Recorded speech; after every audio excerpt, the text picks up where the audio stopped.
உண்மையானவர்களே, நீங்கள் இணைந்திருப்பது சங்கமம் வானொலியின் திங்கட்கிழமைக்கான மதிய நேர நேரடி ஒளிபரப்பின் விடுதலையின் வெளிச்ச நேரத்திலே நாங்கள் இணைந்திருக்கிறோம். இணைந்திருக்கிற ஒவ்வொருவரையும் உயிர்த்தெழுந்த வல்லமையுள்ள இயேசு கிறிஸ்துவின் நல்ல நாமத்திலும் சங்கமம் வானொலி டீம் சார்பிலும் உங்கள் யாவரையும் அன்போடு வாழ்த்தி வரவேற்கிறோம். தேவன் தாமே ஒருவரையும் ஆசீர்வதிப்பாராக. இப்பொழுதும் டொரண்டோ நேரம் 11 மணி 48 நிமிடங்கள். எங்களோடு தேவ ஊழியர் பாஸ்டர் லூயிஸ் போல் கேரன் அவர்கள் இந்திய மண்ணிலிருந்து வார்த்தைகளோடு வெளிப்பாடுகளோடு கற்றுக் கொடுக்க இணைந்திருக்கிறார்கள். தேவன் தாமே அந்த ஊழியருக்கு ஊடாக என்ன வார்த்தையை வைத்திருக்கிறாரோ பேச கர்த்தர் உதவி செய்வாராக. முதலிலே நாங்கள் அவரை அழைப்போம். Praise the Lord pastor. Praise the Lord. Praise the Lord pastor. Praise the Lord. Praise Lord sister. Praise the Lord. Praise the Lord. ஆயத்தமா இருக்கிறீங்களா? ஆயத்தமா இருக்கிறேன் சிஸ்டர். ஆமேன் ஆமேன். கர்த்தருடைய நாமத்திலே உங்களை வாழ்த்தி வரவேற்றுக் கொண்டு உங்களோட கரத்திலே கொடுத்து நீங்க வழி நடத்துங்கள். கர்த்தர் உங்களை ஆசீர்வதிப்பாராக. God bless you. Amen. Thank you brother. God bless you. Thank you sister. God bless you. கர்த்தருடைய பரிசுத்த நாமத்துக்கு ஸ்தோத்திரம் உண்டாவதாக. இவ்வளவு நேரம் அருமையான ஒரு செய்தியை கேட்டோம். நாம் கர்த்தர் எவ்விதமாக ஜனங்களை ஆசீர்வதிக்க வேண்டும் என்றால் ஒரு பரிசுத்தம் அவசியம். இந்த உலகத்தினுடைய பாவங்களுக்கு விலகி வாழ வேண்டும். பாவம் பெருகி கொண்டே இருக்கிறது. வார்த்தை பேசும்போது ஆண்டவர் நம்மோடு இடைப்படுகிறார். இந்த நாளிலே நான் தெரிந்து கொண்ட தலைப்பு என்னவென்றால், அவர் என் ஆத்துமா நேசர். சங்கீதம் 23:3 எடுக்கிறேன் நான். அவர் என் ஆத்துமாவை தேற்றி தம்முடைய நாமத்தின் நிமித்தம்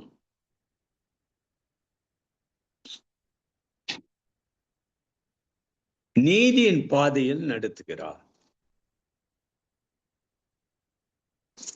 இந்த தாவீது அரசன் யார் என்றால், தாவீது அரசன்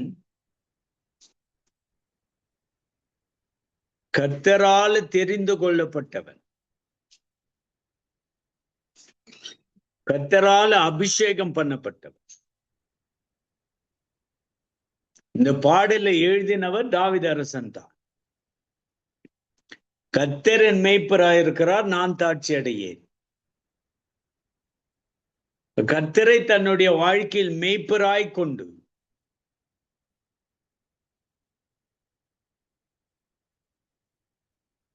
அவர் ஒரு ஆடாக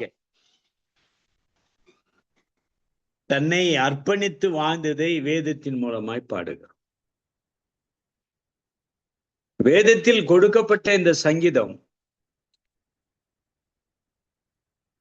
எல்லோரையும் தட்டி எழுப்புகிற ஒரு சங்கீதமாய் இருக்கிறது.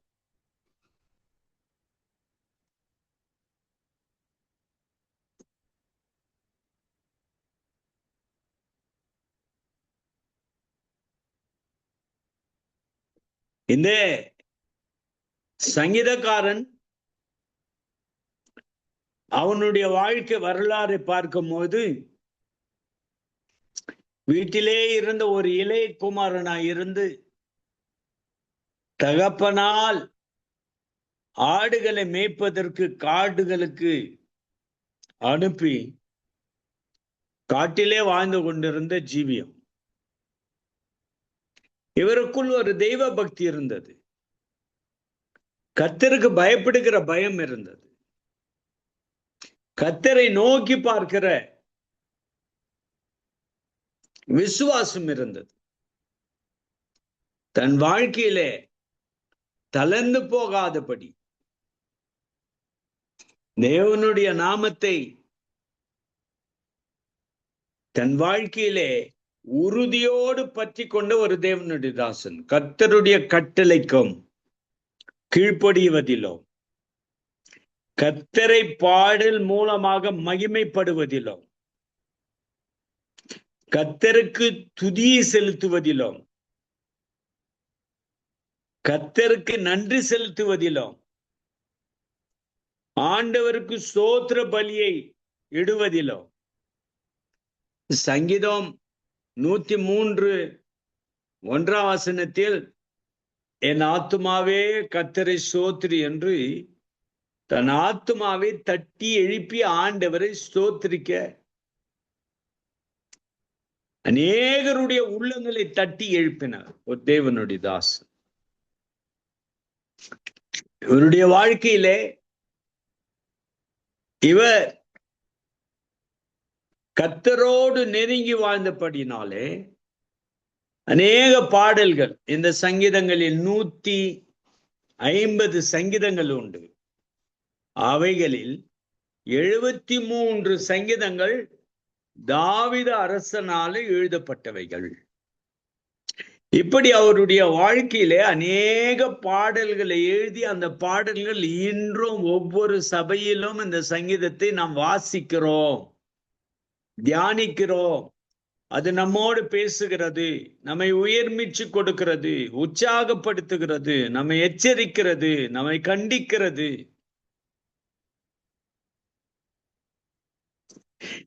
பேர்பட்டவர் தன்னுடைய வாழ்க்கையிலே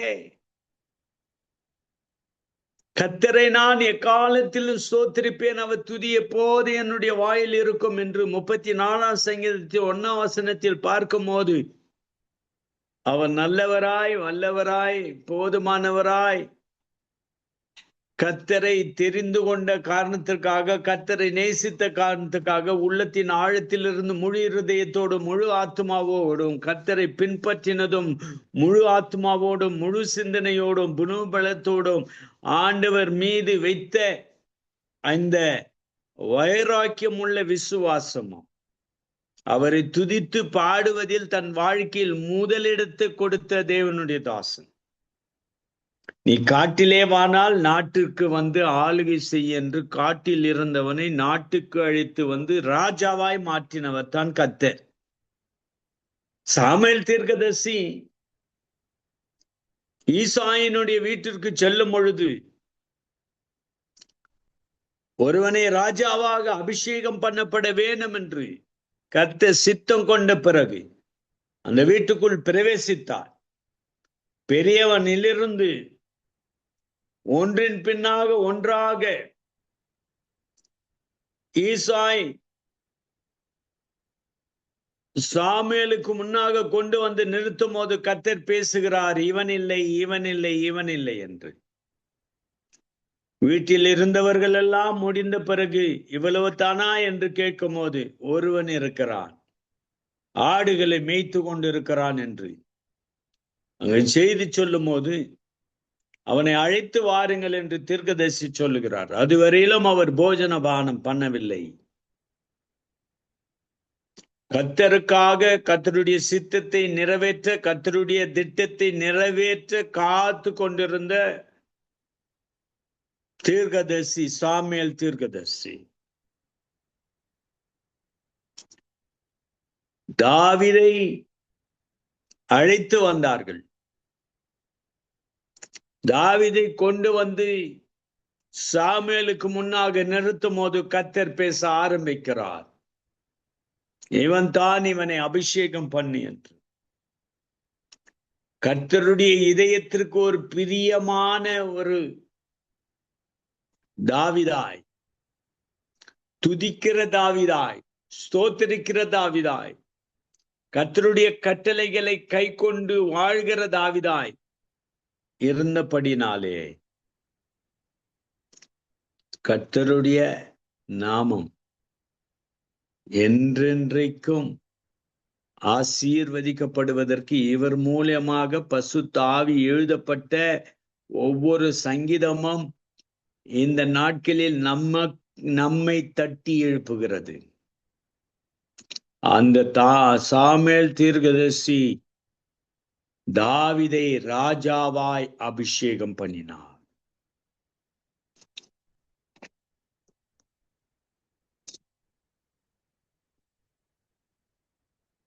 அவர் தான் எழுதுகிறார், அவர் என் ஆத்துமாவை தேற்றி தமது நீதியின் பாதையில் என்னை நடத்துகிறார்.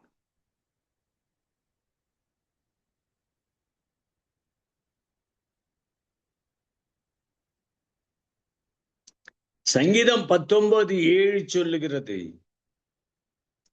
கர்த்தருடைய வேத பிரமாணம் பூரணமானது, அது ஆத்துமாவை உயிர்ப்பிக்கிறதாயிருக்கிறது. கர்த்தருடைய வேத பிரமாணம், கர்த்தருடைய வேதம், அந்த கர்த்தருடைய வேதம் வாழ்க்கையிலே ஒளியை கொடுப்பது, வாழ்க்கையில் பலனை கொடுப்பது, வாழ்க்கையில் இருளை அகற்றுவது, வாழ்க்கையை மறுவாழ்வு கொடுப்பது, உயிர் மீட்சி கொடுப்பது, உயிரோடு வாழ்வதற்கு, ஆவிக்குரிய வாழ்க்கையில் வளருவதற்கு, விசுவாசத்தில் பலனடைவதற்கு ஆண்டவருடைய வார்த்தை உயிர் மீட்சி கொடுக்கிறது. தளர்ந்து போகிறவர்கள், தள்ளாடுகிறவர்கள், பலவீனம் உள்ளவர்கள், இவர்கள் எல்லாம் தாங்கக்கூடிய ஒரு பலனுள்ள வல்லமுள்ள வசனம் வேதம். அந்த வேதம் நமக்கு உயிர் மீட்சி கொடுக்கிறது. அவர் நம்முடைய ஆத்துமாவை தேற்றும் கர்த்தர். சங்கீதம் 42:11 சொல்லுகிறது, என் ஆத்துமாவே நீ ஏன் கலங்குகிறாய், தேவனை நோக்கி கொண்டிரு. இந்த சங்கீதக்காரன் ஆண்டவர் தான் தேற்றுகிறவர், ஆண்டவர் தான் காப்பாற்றுகிறவர், ஆண்டவர் தான் ஆதரிக்கிறவர் என்று நன்றாக புரிந்து கொண்ட அவன் இந்த வசனத்தில் எழுதுகிறான், என் ஆத்துமாவே, அதாவது தன் ஆத்துமாவை தட்டி எழுப்புகிறான். கர்த்தரை நோக்கி பார்ப்பதற்கு அவன் ஆத்துமாவை தட்டி எழுப்பி, சில நேரங்களில் இந்த உலகத்தினுடைய பிரச்சனையினால கலங்குகிற நம்முடைய ஆத்துமாவை, இந்த தாவீது அரசன் சொல்லுகிற வார்த்தை என்னவென்றால், நீ ஏன் கலங்குகிறாய், தேவனை நம்பிக்கொண்டிரு. ஆண்டவரை நம்பினால் தேற்றப்படுவாய், ஆண்டவரை நம்பினால் வாழ்க்கையில் இருக்கிற கலக்கங்கள் நீக்கப்படும். ஆண்டவரை நம்பினால் அவரே நம்பிக்கைக்குரிய பாத்திரமாயிருப்பார்.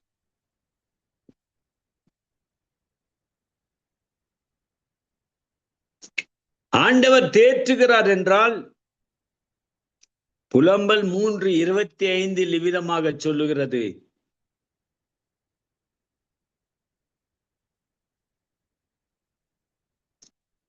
தம்மை நம்புகிறவர்களுக்கு கர்த்தர் நல்லவர். கர்த்தர் தேற்றுகிறவர் மாத்திரமல்ல, தன்னை நம்பிக்கை, தன்னுடைய நாமத்தின் மீது நம்பிக்கை, தன் வார்த்தையின் மீது நம்பிக்கை, தன்னுடைய வேதத்தின் மீது நம்பிக்கை வைக்கிறவர்களுக்கு கர்த்தர் நல்லவராயிருக்கிறார்.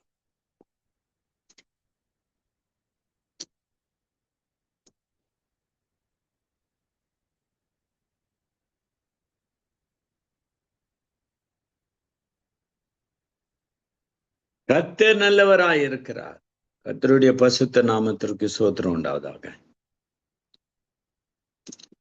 மத்தேயு 11:28-29 சொல்லுகிறது, நான் உங்கள் ஆத்துமாக்களுக்கு இளைப்பாறுதல் தருவேன். ஆத்துமாவுக்கு இளைப்பாறுதல் கொடுக்கிற கர்த்தர் அவர்.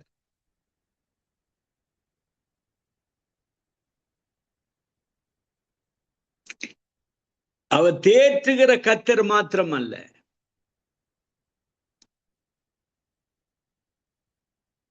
ஆத்துமா கலங்கும் போது அவர் நமக்கு நல்லவராய் இருக்கிற கர்த்தர் அவர்.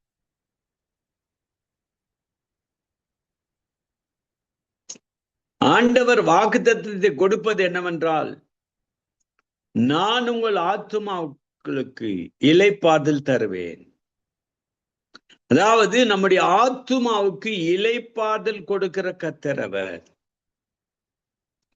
இளைப்பாறுதல் தருவேன்.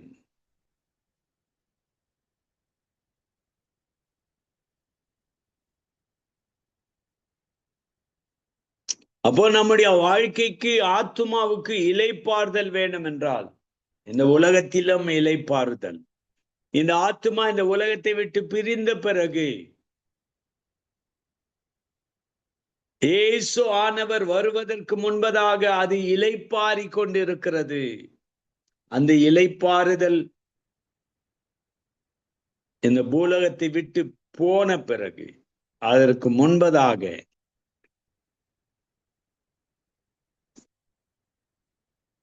இந்த பூலோகத்தில் அவரை நம்பி வாழும் போது, விசுவாசத்தில் அவர் மீது நம்பிக்கை வைக்கும் பொழுது, அவர் நம்மை தேற்றுகிறவராய், நமக்கு நல்லவராய், நம்முடைய கலக்கத்தை நீக்கிறவராய், நம்முடைய ஆத்துமாவை உயிர் மீட்சி கொடுக்கிறவராய், அவர் நம்முடைய ஆத்துமாவுக்கு இளைப்பாறுதல் கொடுக்கிற கர்த்தராய் நமக்கு துணை நிற்கிறார். 1 பேதுரு 2:25 இப்போது உங்களுடைய ஆத்துமாக்களின் மெய்ப்பரும் கண்காணிக்கிறவரிடத்தில் திரும்பி வந்திருக்கிறீர்கள். ஆண்டவர் நம்மை கண்காணிக்கிறார். அவர் ஆத்துமாவின் மெய்ப்பர். வேதம் சொல்லுது. அவர் யார் என்றால், 1 பேதுரு 2:25 நம்முடைய ஆத்துமாவின் மெய்ப்பர். நம்முடைய ஆத்துமாவுக்கு ஜீவ தண்ணீரை கொடுக்கிறவர். நம்முடைய ஆத்துமாவுக்கு ஆகாரம், ஆவிக்குரிய ஆகாரத்தை, மன்னாவை கொடுக்கிறவர். மன்னா என்பது அவருடைய வசனம், அவருடைய சத்தியம். அவருடைய சத்தியத்தை கேட்கிற ஒவ்வொரு பிள்ளைகளும் அவருக்குள், அவரோடு, அவருக்காக வாழ்கிற வாழ்க்கையை பார்ப்போம். கர்த்தருடைய பரிசுத்த நாமத்திற்கு ஸ்தோத்திரம் உண்டாவதாக.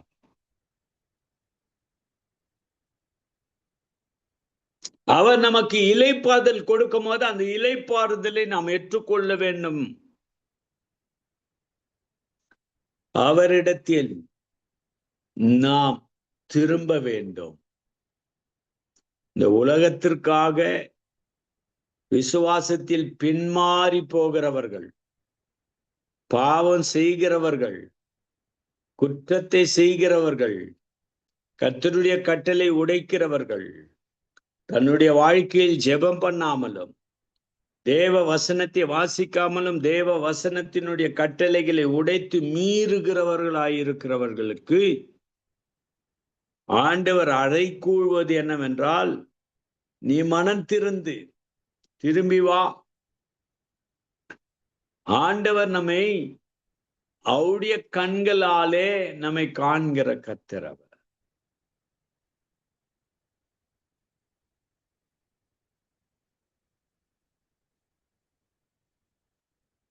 நாம் காயப்பட்டிருக்கும் போது நம்முடைய ஆத்துமாவை குணமாக்கி புதுப்பித்து சமாதானத்தை கொடுப்பவர் கர்த்தரே.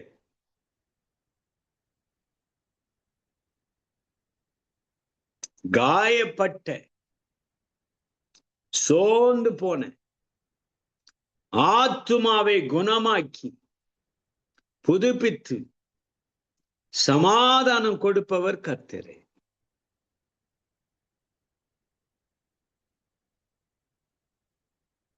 இரண்டாவதாக, நம் ஆத்துமாவை ரட்சிக்க தமது உயிரை கொடுத்த இயேசு. இங்கத்தான் இந்த சிலுவையின் உபதேசம் ஆணிதரமாக பேசப்படுகிறது. இந்த ஆத்துமாவுக்காக சிலுவையிலே இரத்தத்தை சிந்தின இயேசு. நம்முடைய ஆத்துமாவை மீட்கவே இந்த உலகத்தில் வந்தவர் இயேசு. நம்முடைய ஆத்துமாவை இருளின் அதிகாரத்திலிருந்து விடுவிக்க வந்தவர் இயேசு கிறிஸ்து. பாவ அடிமைதனத்தில் இருந்த நம்முடைய ஆத்துமாவை பசுத்தப்படுத்த வந்தவர் இயேசு கிறிஸ்து. கர்த்தருடைய பசுத்த நாமத்திற்கு ஸ்தோத்திரம் உண்டாதாக.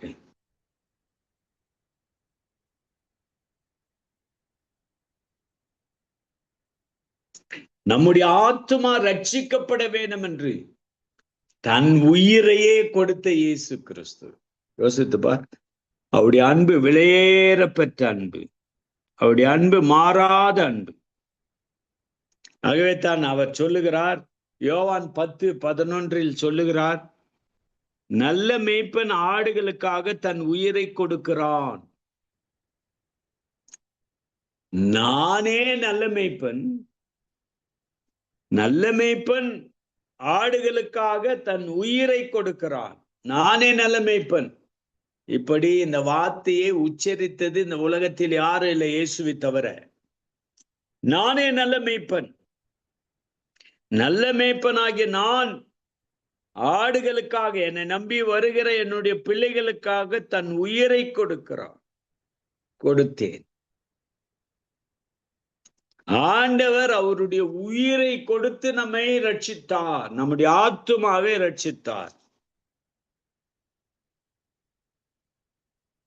இதுதான் ரொம்ப முக்கியமாக வாழ்க்கையிலே கற்றுக்கொள்ள வேண்டியது. மார்க் 10:45 அநேகரை மீட்கும் பொருளாக தம்முடைய ஜீவனை கொடுக்க இந்த உலகத்தில் வந்தவர். அநேகரை மீட்கும் பொருளாக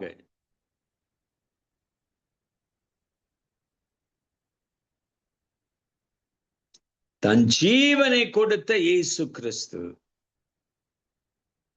அப்ப என்னுடைய ஆத்மா ரட்சிக்கப்பட வேண்டும், என் ஆத்மா மீட்கப்பட வேண்டும், என் ஆத்மா இருளில் இருந்து வெளிச்சத்திற்கு வர வேண்டும், என்னுடைய ஆத்மா சாப கட்டுகள் பாவ கட்டுகள் இருந்து விடுதலை ஆக்கி கர்த்தருக்காக வாழ வேண்டும். கர்த்தருடைய பசுத்த நாமத்திற்கு ஸ்தோத்திரம் உண்டாவதாக.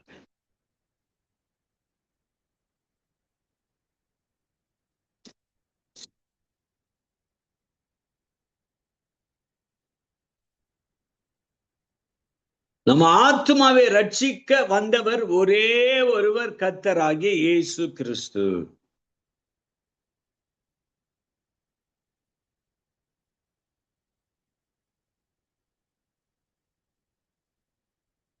நமது ஆத்துமாவை ரட்சிக்கப்படுவதற்காக கிறிஸ்து சிலுவையில் தமது உயிரை அர்ப்பணித்தார்.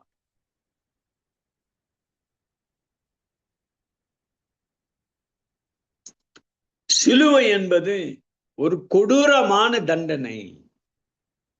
சிலுவை என்பது அங்கமாக ஒரு மரணத்தை சந்திக்க வேண்டிய நிலை, கொடூரமான மரண பாதை அது. இந்த கொடூரமான தெரிந்தவரை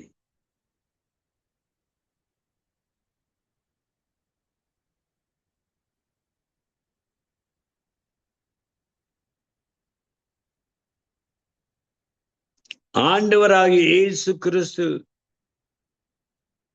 தன் ஜீவனை நமக்காக கொடுத்தார்.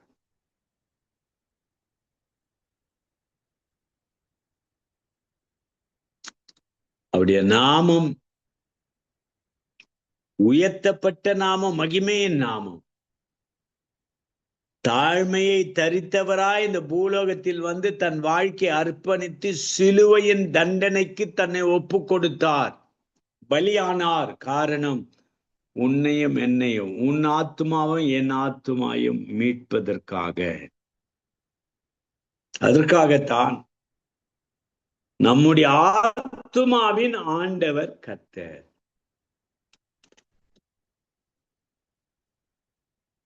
உபாகம் 6:5 சொல்லுகிறது,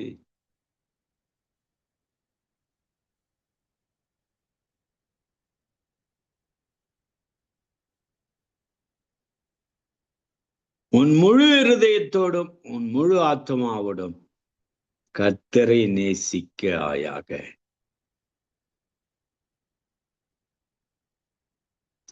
உன் முழு இருதயத்தோடும் முழு ஆத்மாவோடும்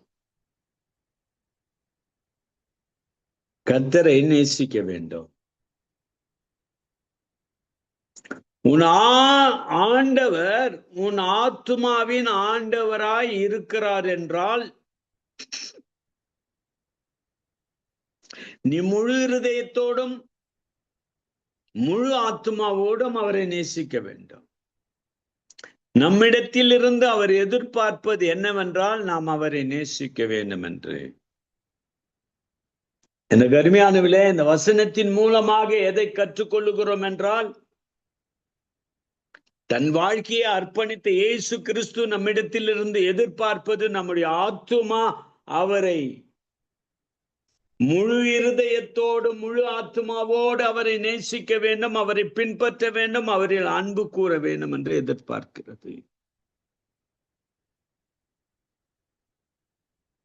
அந்த ஆத்துமாவின் நேசருக்கு நன்றி செலுத்த கடமைப்பட்டிருக்கிறோம். சங்கீதக்காரன் 103 பிகினிங்லே சொன்ன 1ஆம் வசனம், என் ஆத்துமாவே கர்த்தரை ஸ்தோத்திரி.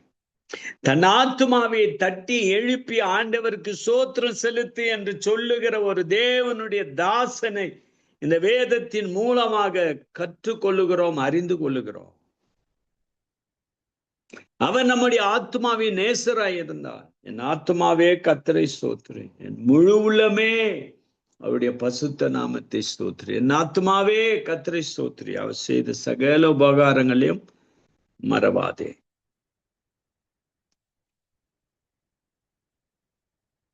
சகல உபகாரங்களையும் மறவாதே.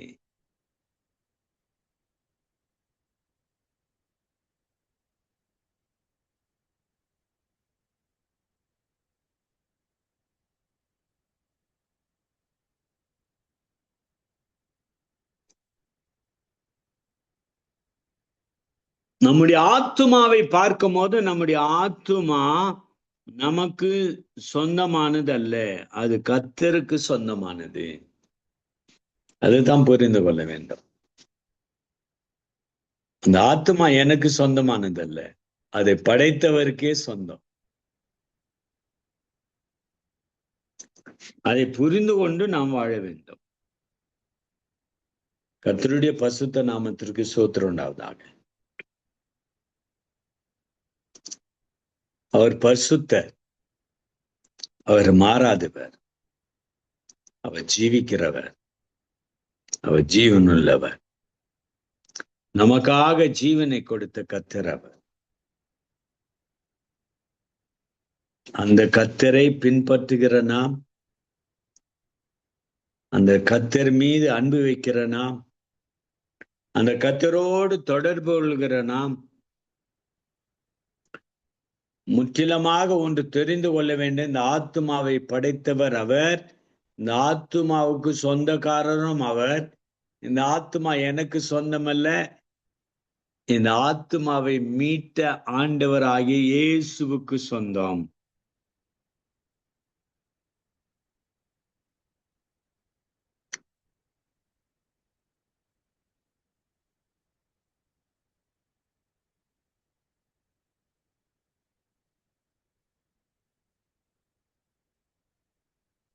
கர்த்தர் தமது ஆத்துமாவை தேற்றி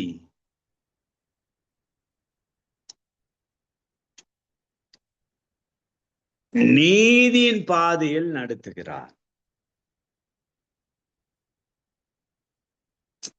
அப்ப நம்முடைய ஆத்துமாவை தேற்றுகிற ஆண்டவர் அவர், நம்முடைய ஆத்துமாவை மீட்ட ஆண்டவர் அவர்.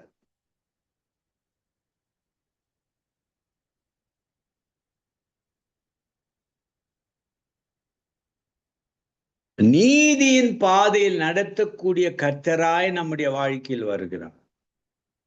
கர்த்தருடைய பரிசுத்த நாமத்திற்கு ஸ்தோத்திரம் உண்டாவதாக. அவர் நமக்கு போதுமானவராய் இருந்து நம்மை ஆசீர்வதிக்கிறார், போதுமானவராய் இருந்து காப்பாற்றுகிறார். கர்த்தருடைய பரிசுத்த நாமத்துக்கு ஸ்தோத்திரம் உண்டாவதாக. நீதியின் பாதையில் நடத்துகிறார். அந்த நீதியின் பாதையில் நடக்கும் போது அவர் நம்மோடு கூட வருகிறார். அந்த நீதியில் நிலைத்து நிற்போம், அந்த சத்தியத்தில் நிலைத்து நிற்போம். இயேசுவோடு வாழ்கிற ஒரு வாழ்க்கையை, மேலான வாழ்க்கை. அவர்தான் இந்த ஆத்துமாவின் நேசர், இந்த ஆத்துமாவை மீட்டவர் அவர்தான், இந்த ஆத்துமாவுக்கு சொந்தக்காரரும் அவர்தான். ஆகவே அவர்தான் நீதியின் பாதையில் நம்மை நடத்துகிறார்.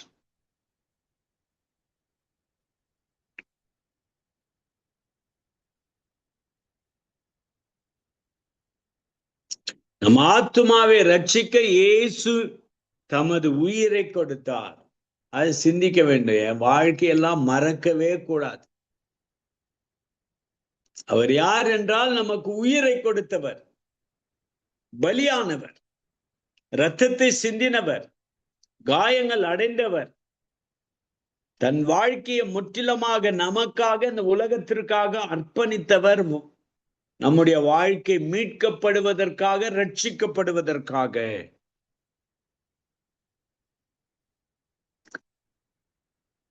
அவர் செய்த தியாகம் மிக பெரியது. ஆகவே நம் ஆத்துமா அவருக்கு சொந்தமானது. அவர் நம்முடைய ஆத்துமாவுக்காக உயிரை கொடுத்தவர். அதை அவருடைய இரத்தத்தின் மூலமாக விலை கொடுத்து வாங்கிவிட்டார். ஆகவே அந்த ஆத்துமா அவருக்கு சொந்தம். ஏனென்றால் அவர் உயிரை கொடுத்தவர், அதற்காக பலியானவர், அதற்காக அர்ப்பணித்தவர். அவரே அதை பலப்படுத்துகிறார். நம்முடைய ஆத்துமாவை பலப்படுத்துகிற கிறிஸ்து அவர். நம்முடைய ஆத்துமா அவருக்குள் பலப்பட வேண்டும். பசுத்த ஆவி உங்களிடத்தில் வரும்போது பலனடைந்து நம்முடைய ஆத்துமாவை பலப்படுத்தத்தான் பசுத்த ஆவி வருகிறார். அந்த பசுத்த ஆவி நமக்குள்ளே வாழ்கிறார். அந்த பசுத்த ஆவி நம்மோடு வாழ்கிறார். அந்த பசுத்த ஆவியினுடைய பலன் நமக்கு இருக்கும் போது பிசாசை எதிர்ப்போம், உலகத்தை எதிர்ப்போம், உலகத்தில் உள்ள தீய சக்திகளை எதிர்ப்போம், உலகத்தை ஆளுகை செய்கிற பிசாசினுடைய வல்லமைகளை எதிர்ப்போம், பிசாசினுடைய தந்திரங்களை எதிர்ப்போம், பிசாசினுடைய வல்லமைகளை எதிர்ப்போம். ஏனென்றால் நமக்கு ஆண்டவராக இயேசு கிறிஸ்து கொடுத்திருக்கிற வல்லமை, அவருடைய இரத்தத்தின் வல்லமை, அக்கினியின் வல்லமை, ஆவியின் வல்லமை, நாமத்தின் வல்லமை, இதெல்லாம் வேதத்திலே எழுதப்பட்டிருக்கிற இந்த வல்லமைகள் எல்லாம் பிசாசை தாக்குவதற்கு கர்த்தர் நம்மோடு கூட இருக்கிறார்.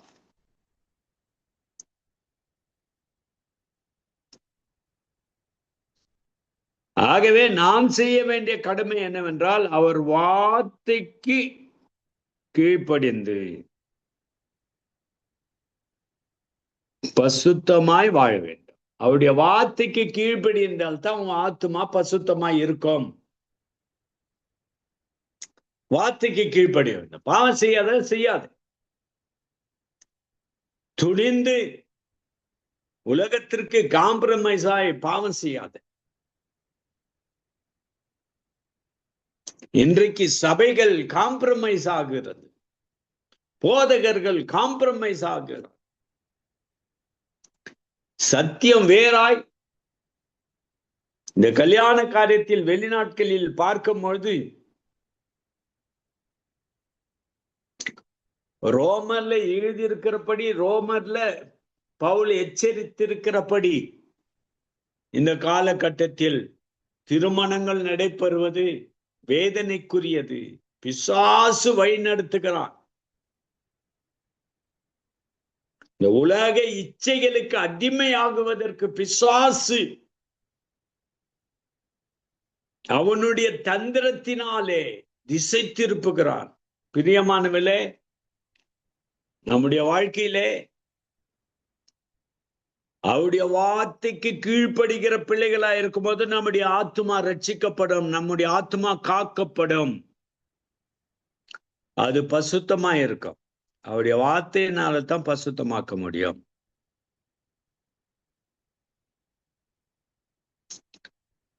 அப்ப இவ்வளவு வார்த்தையை வைத்து பசுத்தமாய் வாழ்கிற அந்த ஆத்துமாவுக்கு முடிவில் நித்திய ஜீவன் பெற்றுக்கொள்வதற்கு கிறிஸ்து உதவி செய்கிறார். கிறிஸ்துவனுடைய ராஜ்யத்தில் என்றென்றும் வாழ்வதற்கு ஆண்டவர் நித்திய ஜீவன் என்னும் அந்த ஒரு பாக்கியத்தை நமக்கு கொடுக்கிறார். இந்த பாக்கியத்தை பெற்றவர்களாய் வாழ வேண்டும். எனக்கு அருமையானவர்களே, ஆண்டவர் இந்த இரவு நேரத்தில் வருவாரானால் நீ ஆயத்தமா? நித்திய ஜீவனை பெற்றிருக்கிறாயா? உன் ஆத்துமாவை தேற்றுகிற நேசராய் உனக்கு இருக்கிறாரா? உன்னை நீதியின் பாதையில் நடத்துகிறாரா?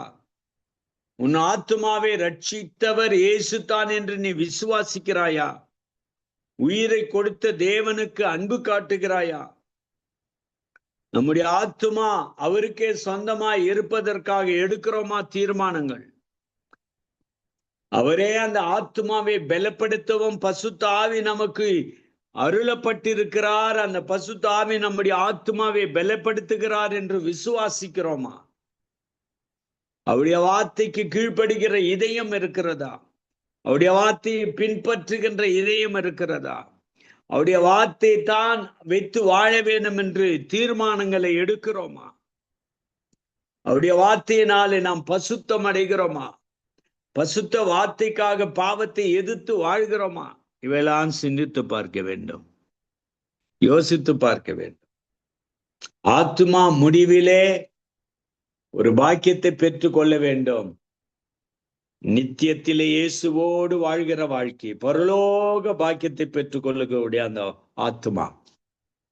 அற்பமான இந்த உலகத்தில் வாழ்கிற நம்முடைய வாழ்க்கையில் இந்த பாவத்திற்கு அடிமைப்படாதபடி, பாவம் நம்மை ஆளுகை செய்யாதபடி, பாவத்தை தொடர்கிற வாழ்க்கையாய் இல்லாதபடி, பாவத்தை முற்றிலுமாக விடுவித்த இரட்சகராகிய இயேசு கிறிஸ்து நம்முடைய வாழ்க்கையை ஆளுகை செய்கிறவராய், பசுத்தாவினுடைய கண்ட்ரோல்ல நம்முடைய ஆவிய ஆத்துமா இருப்பதற்காக விட்டு கொடுக்க வேண்டும். எடுக்க வேண்டிய தீர்மானம் சரியான நேரங்களில் எடுக்க வேண்டும். நம்முடைய ஆத்துமா ஒரு நாள் இந்த உலகத்தை விட்டு பிரியும், இளைப்பாற பண்ண போகும். இயேசு வருவார். ஜீவனை கொடுத்த பலியான இயேசு கிறிஸ்து ஆத்துமாவை மீட்ட அந்த ஆத்துமாவின் நேசர் அந்த ஆத்துமாவுக்கு நித்திய ஜீவனை கொடுத்து பரலோக ராஜ்யத்தில் சேர்த்துக் கொள்வார். நித்திய காலமாய் இயேசுவோடு இந்த ஆத்துமா வாழ போகிறது. அவர் யார் என்றால், ஆத்துமாவை ரட்சிக்க உயிரை கொடுத்தவர், ஆத்துமாவை தேற்றுகிறவர், ஆத்துமாவை ரட்சிக்க தம் உயிரை கொடுத்தவர், நம்முடைய ஆத்துமாவின் ஆண்டவராய் இருக்கிற கர்த்தர் அவர். நம்முடைய ஆத்துமாவை பலப்படுத்துகிறவராய் இருக்கிற கர்த்தர் அவர். கர்த்தருடைய பசுத்த நாமத்திற்கு ஸ்தோத்திரம் உண்டாவதாக. எல்லோரும் கண்களை மூடி நாம் ஜெபம் செய்வோம். வானத்திலும் பூமியிலும் சகல அதிகாரம் படைத்த நசுனாகிய இயேசுவே, உம்முடைய பசுத்த நாமத்திற்காக ஸ்தோத்திரம். நீர் பெரியவர், நீர் மாறாதவர், நீர் ஜீவிக்கிறவர். உம்முடைய வல்லமுள்ள நாமத்திற்காக ஸ்தோத்திரம். உங்களுடைய ஆத்துமாவை மீட்க இந்த உலகத்தில் வந்தவர், எங்களுடைய ஆத்துமாவை காப்பாற்ற இந்த உலகத்தில் வந்தவர். அதற்காக ஸ்தோத்திரம் அப்பா. இந்த சத்தியத்தை கேட்கிற ஒவ்வொரு பிள்ளைகளுக்கும் உம்முடைய கிருபைய நன்மையை தொடரட்டும். நீதான் ஒவ்வொருடைய வாழ்க்கைக்கும் ஜீவனை கொடுத்து மீட்பதற்காக, எங்களுடைய ஆத்மாவை மீட்பதற்காக இந்த உலகத்தில் வந்த இரட்சகர் என்பதை ஒவ்வொருவரை அறிந்து கொள்ள கிருபை தர வேண்டும் என்று செபிக்கிறேன். அன்பின் கரத்துக்குள்ள மூடிக்கொள்ளும். ஆசீர்வதியும். இயேசுவின் நாமத்தினால கேட்கிற நல்ல பிதாவே, ஆமென். நம்முடைய கர்த்தராகிய இயேசு கிறிஸ்துவினுடைய கிருபையும் பிதாவாகிய தேவனுடைய அன்பும் பசுத்த ஆவியினுடைய ஐக்கியமும் நாம் அனைவரோடும் கூட இருப்பதாக. ஆமென், ஆமென். Praise the Lord, sister. Praise the Lord, Pastor. Praise the Lord. Praise the Lord. ஆமென், ஆமென். அருமையான தேவ செய்தி. அவர் என் ஆத்தும நேசர். ஆமென். அப்படியாக அவர் தன்னுடைய ஜீவனை கொடுத்து எங்களை தேற்றி எங்களை வழி நடத்தி கொண்டிருக்கிறார். நாங்கள் அப்படியாக ஜீவிக்க வேணும், ஜீவிக்கிறோம் என்று சொல்லி அருமையான வழிபாடுகளுக்கூடாக தெரிந்தாலும், ஆனால் நாங்கள் கேட்கின்ற வேளையில் எங்களை உற்சாகப்படுத்துகிறது, வழி நடத்துகிறது. அப்படியாக கேட்டுக்கொண்டிருந்த ஒவ்வொருவருக்கும் இந்த நாளிலே ஆசீர்வாதமாக இருந்திருக்கும் என்று நான் கர்த்தருக்குள்ள விசுவாசிக்கிறேன். தேவன் தாமே அப்படியாக வழிநடத்திய உங்களையும் உங்கள் ஊழியங்களையும் திருச்சபைகளையும் எல்லா காரியங்களிலும் தேவன் தாமே கூட இருந்து ஆசீர்வதிப்பாராக என்று இயேசு கிறிஸ்துவின் வல்லமையுள்ள நல்ல நாமத்திலும் கேட்டுக்கொண்டிருக்கிற ஒரு நேர்கள் சார்பிலும் உங்களை வாழ்த்திக் கொண்டு நாங்கள் மீண்டும் இன்னொரு இணைப்பிலே சந்திப்போம் பாஸ்டர். கர்த்தர் உங்களை ஆசீர்வதிப்பாராக. God bless you, Pastor. God bless you. God bless you, brother. Thank you, sister. God bless you. Amen. Amen.